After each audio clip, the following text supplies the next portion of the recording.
আসলে গাছ এবং ফল হচ্ছে আল্লাহর নিয়ামত, এগুলা কোনোদিন মানুষের সাথে বেইমানি করে না। আল্লাহর রহমতে এই বড়ই থেকেই আমরা বছরে লাখ লাখ টাকা ইনকাম করতে পারতেছি। 130 জনের মতো শ্রমিক আমার আন্ডারে কাজ করতেছে। এটা হচ্ছে নারকেলিকুল বড়ই, এটা অনেক সুস্বাদু, অনেক টেস্ট বড়ইটা। মিন্টু ভাই, হ্যাঁ, হাত দেওয়া মাত্রই বড়ইটা চলে আসবে। এই গাছগুলা 17 বছর থেকে মানে ফল দিয়ে আসতেছে। এইরকম সুস্বাদু বড়ই আমি খাইনি। এইটাও একটা বড়ই যেটা হচ্ছে টবের মধ্যে আছে, যার নাম হচ্ছে বল সুন্দরী বড়ই। এত এত ফুল, যেদিকে যাচ্ছি সেদিকে কেবল ফুল ফুল আর ফুল। আপনার এই নার্সারিতে ঢোকার পরে মাশাআল্লাহ যেদিকে যাচ্ছি এইদিকে হচ্ছে ফুল। এখন আমরা বড়ইর বাগানে যাচ্ছি, ফুলের একটা রাজ্য গড়ে ফেলছেন আপনি। ফুলের রাজ্য মানে আমার এখানে কেউ যদি বাগানের ভিতরে ঢুকে, কারো যদি মন খারাপ থাকে, এখানে আর মন মানে ভালো হওয়ার একটা জায়গা আমি তৈরি করে রাখছি ইনশাল্লাহ।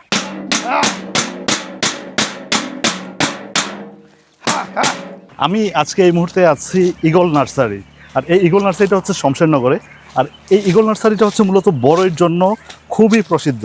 আর এখানে যে বড়ইটা হয় সেটা হচ্ছে 90 কুল জাতের একটা বড়ই হয়, 90 কুল নামের। আর এই বড়ইটা নাকি বাংলাদেশের একমাত্র শমশেরনগরের এই ঈগল নার্সারিতেই হয়। দ্বিতীয় বিশ্বযুদ্ধের সময়কালের বিমানবন্দর থেকে শুরু করে অনেক কিছুই আছে শমশেরনগরে, যা হচ্ছে ইতিহাসের সাক্ষী। এই বড়ইটাই যে এখন আরেকটা ইতিহাস হয়ে যাবে, সেটা আসলে এই বড়ই বাগানে না আসলে আমি বুঝতাম না। এটা নাকি সারা দেশে এখন শমশেরনগরী বড়ই নামে পরিচিত। এটা তো একেবারে মাটিতে চলে আসছে, মাটিতে চলে আসছে বড়ইয়ের। আমি যেভাবে বড়ই বাগানে ঢোকে বড়ই নিয়ে নিজে খাচ্ছি, এভাবে আপনারাও খেতে পারবেন। এখানে আসলে বাগানে যতক্ষণ থাকবেন যত ইচ্ছা খেতে পারবেন, আর সেটার কোনো দাম দিতে হবে না। এই বড়ইটাই নাকি আপনারা লাখ লাখ টাকা বিক্রি করেন, এইটার বিষয়টা আমার একটু বলবেন। এটা হচ্ছে আপনার এই 90 কুল বড়ইটা হচ্ছে বাংলাদেশে আর কোনো জায়গায় নাই। এটা যা শুনছেন আপনি একমাত্রই বাংলাদেশে এই শমশেরনগরী এটা, এবং এটা শমশেরনগর বড়ই নামে এখন বর্তমানে পরিচিতি পাচ্ছে। এই বড়ইটাতে আপনার অনেক সুস্বাদু এবং স্বাদ থাকার কারণে আমাদের জেলা এবং বিভিন্ন এলাকা থেকে প্রবাসী এবং যারা চাকরিজীবী আছেন প্রতিদিন মানে বিকালবেলা সবাই মানে ছুটে আসেন নার্সারিতে বড়ি খাওয়ার জন্য। হ্যাঁ, 90 কুল খাওয়ার জন্য প্রতিদিন। বেশিরভাগ আপনি শুক্র শনিবারে বন্ধের দিন আসলে আপনি যেমন ধরেন 1 কেজি বড়ি নিতে হলে আপনি নিচে থেকে 20 মিনিট দাঁড়াইতে হবে 1 কেজি বড়ির জন্য। আমার যেখানে বিক্রয় কেন্দ্র আছে এখান থেকে আপনি 1 কেজি বড়ির জন্য নিচে থেকে 20 মিনিট দাঁড়াইতে হবে। সিরিয়াল অনুযায়ী এভাবেই বড়ি নিতে আসে। তার মানে বড়ই কেনার জন্য সিরিয়াল নিতে হবে, সিরিয়ালের মতো মানে লোকজন দাঁড়িয়ে নিতে হবে। এখন কি মানে আমিও বড়ি পেরে খেতে পারবো? হ্যাঁ, আপনি বড়ি পেরে খেতে পারবেন। এই যে হলুদ হলুদ দেখে এই যে বড়িগুলো আছে, আপনি পাইরা খেয়ে দেখেন, মানে এটা স্বাদগুলো আপনি দেখেন। এটা এমন একটা বড়ই যেটা হচ্ছে 90 কুল, আর এই বড়িটা হচ্ছে এই যে ছোঁয়া মাত্রই হাতে চলে আসলো। একটা গাছে আল্লাহর রহমতে ভরপুর ফল। একটা গাছে কি পরিমাণ বড়ই হয়? এগুলা গাছে যেমন ধরেন আপনার 60 থেকে 80 কেজি 100 কেজি পর্যন্ত ফল আসে। পাতার চেয়ে বড়ই বেশি? হ্যাঁ, পাতার চেয়ে বড়ই বেশি ইনশাল্লাহ। এই যে 90 কুলটা আসলে কি আমার একটু বলবেন? এটা হচ্ছে আপনার এই আমাদের দেশি প্রজাতির একটা বড়ই। তো এটা কৃষি বিজ্ঞানীরা এটার নাম ঢাকা 90 কুল দিছে আর কি, দেশে গবেষণা করে এটা তৈরি করছে বড়ইটা। যে বাংলাদেশে আর এটার কোনো বাগান নাই, প্রথম একটাই বাগান এটা, শুধু আমার নার্সারি। এটাই এবং একমাত্র বাগান, এখনো একমাত্র বাগান। বাহ, এটা কি মানে আর কোনো মাটিতে হয় না নাকি? মানে আপনার এখানেই আছে? বা আমি যে কয়েকটা জায়গাতে বাগান করার জন্য নিয়েছি, কিন্তু ওরা সফলতা পায়নি। আমার কাছ থেকে যারা 2-3টা বাগানে নিয়েছে নিয়ে ওরা পায় নাই। যেমন ধরেন দ্রুতগতিতে পোকা হয়ে যায় বড়িতে, তারপর আপনার ঠিকমতো ফলন আসতেছে না। টেস্ট আমাদের এখানে যে 90 কুলের যে টেস্টটা, এই টেস্ট কেউ পাচ্ছে না। আর এই বড়িটা আরেকটা বৈশিষ্ট্য, যে বড়িটা পাকার পরেই আপনি এভাবে হাত দেওয়া মাত্রই বড়িটা ওটা চলে আসবে। ও, তার মানে ছিঁড়তে হবে না? হ্যাঁ, মানে ছিঁড়া লাগে না, হালকা ওই দেখেন জোরে নিচে পড়ে যাচ্ছে বড়িটা। যে মাটিতে আপনারা হাত দেন সেই মাটি নাকি সোনা হয়ে যায়? এটা আসলে পরিশ্রম। মাটি আসলে মাটি কারোর সাথে বেইমানি করে না। আমরাই মানে অনেকের সাথে বেইমানি করি, কিন্তু মাটি বেইমানি করে না। আপনি যত শ্রম দিবেন, যত পরিশ্রম করবেন, যত সময় দিবেন, আল্লাহর রহমতে ততই আপনার ভাগ্য পরিবর্তন হবে।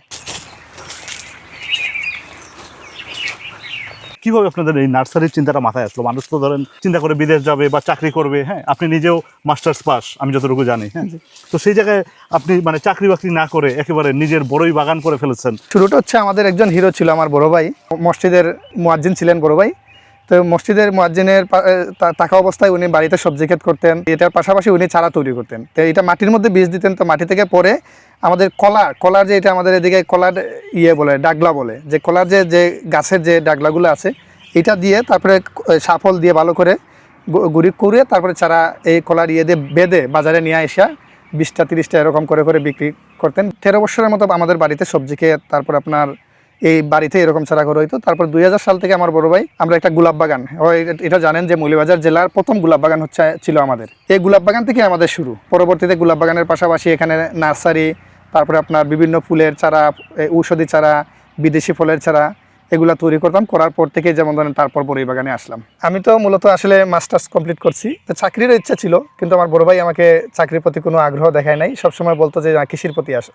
তো আমি কৃষির প্রতি আসলাম। আল্লাহর রহমতে আজকে আমার 100 থেকে প্রায় 130 জনের মতো শ্রমিক আমার আন্ডারে কাজ করতেছে। মাশাআল্লাহ। আমার বড় ভাই আমাকে বলতো সবসময়, তুমি চাকরি করে কি করবা, তুমি একজনের আন্ডারে চাকরি করতে হবে, তুমি এরকম করো যাতে তোমার আন্ডারে অনেকজন লোক চাকরি করে। আর এখন 130-35 জন আপনার আন্ডারে কাজ করতেছে। 130-35 জন, কোনো সময় 150 প্লাস হয়ে যায় আমার আন্ডারে কাজ করে, এরকম লোক। তো আপনার সারাদিন কি এরকম বাগানেই কাটে? এই সারাদিন বাগানের মধ্যেই, সারাদিন বাগান, এইগুলা নিয়ে আসি, বাগান, তারপরে মাছ, এগুলা নিয়ে সারাদিন পরে থাকি, এটাই ভালো লাগে। এই যে এখন তো বড়ির মৌসুম পুরা, এই বড়ির মৌসুমে নাকি লাখ লাখ টাকার বড়ি বিক্রি হয়? জি, আল্লাহর রহমতে আমার এখানে অনেক টাকার বড়ই বিক্রি হয়। কারণ হচ্ছে আমার এখানে সবাই আসে এক রকমের পিকনিক করার জন্য, পিকনিক করার মতোই। নিজের হাতে যেমন ধরেন বড়ই তুলবে, নিজের হাতে বড়ই তুলিয়া নিজে, এখানে সামনে মাপার যন্ত্র আছে, বাগানের ভিতরে ঢুকবে, ইচ্ছা মতো সে তার খাবে। আমি খাওয়ার কোনো টাকা নেই না, ইচ্ছা মতো খাবে এবং কোনো টিকিটও নেই না। বাগানের ভিতরে ঢুকবে, সে নিজের হাতে বড়ই পারবে, পাইরা নিজে মেপে তারপরে বড়ই নিয়ে যাবে। মানে মানুষ মানে আনন্দ করতে বা ইয়ে করতে, কারণ এরকম সুযোগ সবাই দেয় না। আর এই বাগানের ভেতরে যতটুকু খাবে ওইটা ফ্রি? এই বাগানের ভিতরে যা খাইতে পারে, এটা কোনো টাকা ডিমান্ড নেই আমার। বাগানে ঢুকে কোনো যে যার মতো ইচ্ছা করে ইচ্ছা মতো খাইতে পারবে। কেউ যদি সামর্থ্য থাকে না বড়ই কিনে না খাবার, আমি তাকে বড়ই দিয়ে দিই। এটা আল্লাহর নিয়ামত, কারণ ফলগুলো হচ্ছে আল্লাহর নিয়ামত, এটা আমার কিন্তু দেওয়া না। এটা আমি শুধু একটু পরিশ্রম আর একটু ইয়ে করছি, সবকিছু আল্লাহ নিয়ে। দেখেন না গাছে কীরকম বরফুল ফল। বড়ির পাশাপাশি যেমন আমার মধ্যখানের জায়গাটাও খালি, আমি এটার মধ্যে লেবু লাগাইছি, আমাদের এই শ্রীমঙ্গলী লেবুটা। এটা 12 মাস ফল থাকে। যেমন ধরেন এই দেখেন সাইজ আছে একটা, এই ফুল বের হচ্ছে, মাঝে মধ্যে বড়ও পাবেন। বড়গুলো অবশ্যই এখন বিক্রি করে ফেলছি, দাম ছিল একটু বেশি, এখন নতুন করে আবার ফলন আসতেছে।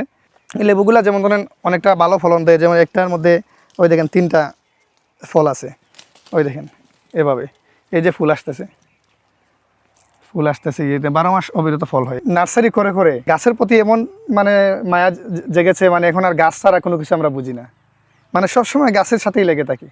আমার মনে হয় না যে কেউ আমাকে আইসা যে নার্সারিতে পায় নাই বা আমার কোনো প্রজেক্টে পায় নাই, এরকম কোনো কিছু নাই। আমি কোনো জায়গায় যাইতে হইলে আগে অনেকবার চিন্তা করি যে ভাবি কেন আমি কোথায় যাচ্ছি, কোথায় না, আমার গাছ রেখে কোথায় যাব। কোনো জায়গায় যদি চলে যাই তাহলে আমার মানে মন বসে না, গাছের সাথে একটা প্রেম হয়ে গেছে। আমি গাছ ছাড়া কোনো কিছু এখন আমার মাথায় আসে না, শুধু গাছালি নিয়ে সবসময় চিন্তাধারা। আল্লাহ পাক রব্বুল আলামিন মানে সবকিছু মানে দুনিয়াটাকে এমনভাবে সাজিয়েছেন, মানে সবার রেজেক দুনিয়াতেই মানে দিয়েছেন। তো আমার রেজেক হচ্ছে গাছের ফলের মধ্যে, আমি এগুলোর মধ্যেই সময় দিয়ে আল্লাহ পাক আমার রেজেক সৃষ্টি করে দিচ্ছেন। তো কেউ যদি চায় এরকম করতে, গাছের পিছনে সময় দিতে হবে। যে আপনি একটা প্রজেক্ট করলেন, করে না হচ্ছে না, 1 বছর দেখে হচ্ছে না, তা হবে না। আপনি এটার পিছনে সময় দিতে হবে। আমরা এরকম অনেকবার লস খাইছি, মানে একটা সফলতায় আসতে হইলে আপনি অনেকটা মানে পিছনের দিকে তাকাইতে হবে না, সামনের দিকে সবসময় তাকাইতে হবে।